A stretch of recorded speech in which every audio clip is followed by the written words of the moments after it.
Form भर के जो बिल्कुल पढ़े लिखे नहीं थे, बस इन्होंने फॉर्म भरा, विश्वास किया, इनकी आईडी लग गई ऊपर। भाई साहब ने थोड़ा डिले किया तो इनकी आईडी आई नीचे, और फिर इनके बाद जो आएगा वो सब आएंगे इनके नीचे नीचे। ऐसे ही होगा ना? ये सुनो भाई, बेटा कभी बाप तो नहीं बन सकता ना कि बाप का बाप बन जाएगा, ऐसा नहीं है ना सर। जो सृष्टि चला आ रहा है वही होगा ना। ये सुनो, कोई बच्चा अपने बाप को तो नहीं पैदा कर सकता है ना।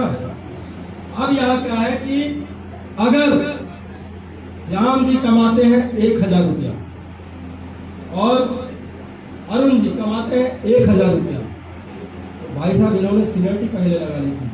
इनके पास कितना जा रहा है? कितना जा रहा है? अगर ये कमाएंगे 50,000, ये कमाएंगे 50,000, तो ये कितना कमाएगा? 1 लाख। ये कमाएगा 1 करोड़, ये कमाएंगे 1 करोड़, ऊपर वाला कमाएगा। ये फॉर्मूला है, बिजनेस का टेक्निक है। बात समझ में आई? या सुनो, तो मैं चाहूंगा पहले सर लोगों के लिए एक जोरदार तालियां, अपना सम्मानित। तो बात सर जब सीनियरिटी की आती है, जब मौके की आती है, तो आप मुझे बताइए कि जब आपको लाइफ में मौका मिले तो सीनियर होना चाहिए या जूनियर होना चाहिए? सीनियर होना चाहिए। ये सुनो, क्योंकि हमारा बिजनेस कुछ इस तरीके से डिजाइन है कि हम अगर इस दुनिया में ना रहना तब भी पैसा आएगा। इसमें है क्या स्लाइड? और नहीं तो वो रोशन जी का स्लाइड ओपन कर लीजिए। हमारे इसी फरीदाबाद सर क्यों मुझे इस बिजनेस करने पे मजबूर किया, वो मैं आपको बताना चाहता हूं। मैं तो फौजी आदमी था। फौजी आदमी जिंदा है, फौजी आदमी जिंदा है तो 1 लाख रुपए का भाई, मैं 80-85 हजार कमा रहा था महीने का। ये सुनो, और फौजी आदमी अगर शहीद हो गया तो 1 करोड़ का आए ना, मिलेगा नहीं मिलेगा।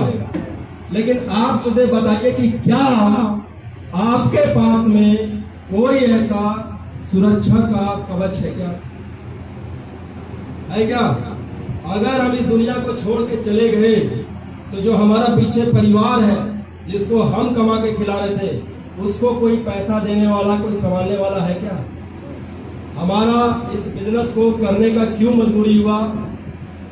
इस फरीदाबाद शहर में आज से कुछ समय पहले हमारे इस व्यापार में जुड़े थे स्वर्गीय मिस्टर रोशन कुमार गिरी जी, और उन्होंने यहाँ से कुछ प्रोडक्ट यूज किया था, उसके माध्यम से इस व्यापार की शुरुआत किया। धीरे धीरे वो काम करना शुरू किए, लेकिन अभी 1 महीना भी नहीं हो रहा, अभी 1 महीना भी नहीं हुआ है, अचानक वो इस दुनिया से चले गए। मैंने पहले ही बोला कि अनचाही मौत कभी भी आ सकता है साहब, आए ना। सबको अपना जन्मदिन मालूम है, डेट ऑफ बर्थ मालूम है, डेट ऑफ डेथ किसी को मालूम है कि किस दिन इस दुनिया को जाएंगे छोड़कर। और ये मत सोचिएगा कि हम अजर अमर हो गया, एक दिन तो सबको जाना है साहब। तो कष्ट तब होता है कि जब कोई अचानक चला जाता है, कोई प्लानिंग नहीं है। एक तो उम्र के साथ जाए तो कोई बड़ी बात नहीं है, लेकिन अचानक कोई घर का कमाने वाला व्यक्ति जब इस दुनिया से गुजर जाता है तो उसके परिवार पे क्या बीतता होगा साहब, वो समझता है। और आज का समाज कैसा है वो समझिए। अगर कोई नई नवेली दुल्हन, ऐसे बहुत सारे न्यूज देखते होंगे कि अभी शादी होकर के आया, 1 साल में 2 साल में उसका पति डेथ कर गया, घर वाले उसको मार के धक्के के बाहर निकाल देते हैं, आए ना। या सुनो, चाहे उसका बच्चा भी, तो बच्चे को भी भगा देते हैं, बोले जा तू निकल, ऐसा है नहीं है भाई साहब। ये रोशन जी थे, इन्होंने बिजनेस शुरू किया, अभी 1 महीना भी नहीं हुआ, ये गुजर गए। इस बिजनेस में आने से पहले वो फैक्ट्री में जॉब किया करते थे। क्या किया करते थे? फैक्ट्री में जॉब किया करते थे। आप मुझे बताइए कि क्या आपके पास में कोई सुरक्षा है क्या? मुझे तो पेंशन मिलेगा, मुझे तो पेंशन मिलेगा। मैं इस दुनिया से चला जाऊंगा तो मेरे वाइफ को पेंशन मिलेगा। लेकिन क्या हम जो काम कर रहे हैं, आप लोग जो काम कर रहे हैं, अगर कुछ होता है तो क्या हमारे परिवार को कोई ऐसा सुरक्षा है? आज अगर कोई 30,000, कोई 40,000, कोई 50,000, कोई लाख रुपए महीना कमा रहा है, क्या वो दुनिया को छोड़कर चला जाता है तो लाख रुपए महीने क्या उनके वाइफ को, उनके बच्चों को जाएगा? कोई ऐसा रास्ता है आपके पास? भाई साहब, ये बिजनेस था जिसको हम बोले शुरू करिए 650 की सीनियरिटी से। आज वो इस दुनिया में नहीं है, लेकिन आज उनको सबसे पहले तो 2 लाख रुपया उनके घर वालों को मिलेगा, जो इनके क्रियाक्रम के में जो खर्च हुआ उसको। उसके बाद ये जो पूरा का पूरा बिजनेस है ये 3 नॉमिनी ट्रांसफरेबल बिजनेस है। मतलब अब ये इस दुनिया में नहीं है, अब इनका व्यापार इनकी वाइफ के नाम पे ऑटोमेटिक ट्रांसफर हो जाएगा। यानी जितना पैसा वो महीने का यहाँ से कमा रहे थे, अब वो पैसा किनको जाएगा, उनकी वाइफ को जाएगा। और इनके परिवार में भी क्लास 3 में छोटी बच्ची है जो भी 3री क्लास में पढ़ रही है, एक 12 साल का लड़का 12वीं क्लास जो अभी पास आउट किया है, एक लड़का एक लड़की है। अब आप मुझे बताइए, उनकी वाइफ जॉब करती है फैक्ट्री में, 16,000 रुपये मिलता है साहब। अब बताइए 16,000 रुपये में कैसे तो अपना परिवार, अगर ये बिजनेस नहीं होता, सपोज करिए मान लीजिए कि वो 650 का फॉर्म नहीं भरते, ये बिजनेस में नहीं आते, तो आज उनके वाइफ के पास में वही 16,000 रुपये में गुजारा करना पड़ेगा। ये सर आए ना, 16,000 रुपये में रेंट देना, 12वीं पास कर गया है बच्चा, उसको कॉलेज की पढ़ाई, अब कॉलेज के एडमिशन के लिए कहाँ से पैसा लाएगी। छोटी बच्ची है, उसको पहले पढ़ाइए, क्योंकि पहले वाला जमाना नहीं रहा कि आप बच्चे को पढ़ाए या ना पढ़ाए, लड़कियों की शादी कर दिया करते थे, है ना। आज भाई साहब जमाना फास्ट है, बच्चों को पहले पढ़ाना पड़ेगा, और फिर आज से 10 साल बाद जब शादी करेंगे तो महंगाई कहाँ रहेगा, आप खुद समझिए, बात समझ रहे हैं। लेकिन आज उनकी मिसेस के पास में एसलीपियस के द्वारा दिया गया एक ऐसा बिजनेस हथियार है कि आज रोशन जी इस दुनिया में नहीं है, लेकिन रोशन जी ने जो टीम बनाया वो तो इस दुनिया में है, ये सुनो।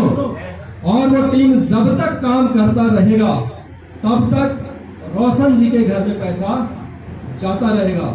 अब ये बिजनेस उनकी वाइफ के नाम पे ट्रांसफर हो गया है।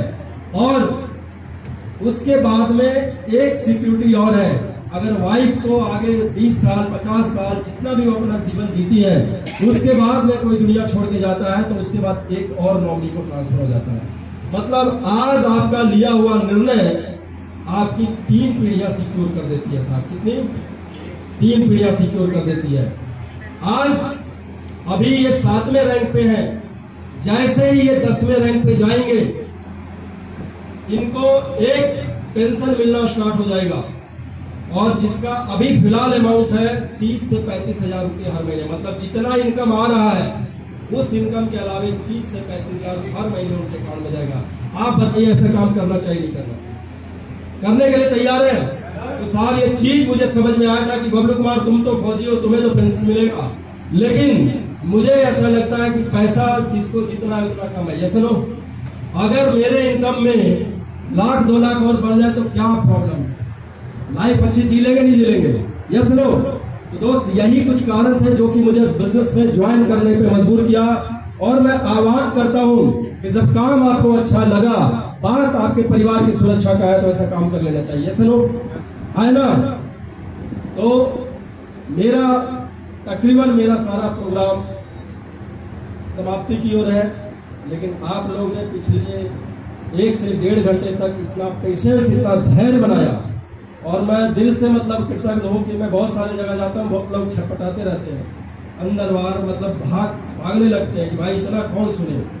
लेकिन मुझे लगता है कि आप लोग इतना पेशेंसफुली बैठे हुए, इतना धैर्य के साथ बैठे हुए, सबसे पहले आपके लिए एक जोरदार तालियां होनी चाहिए।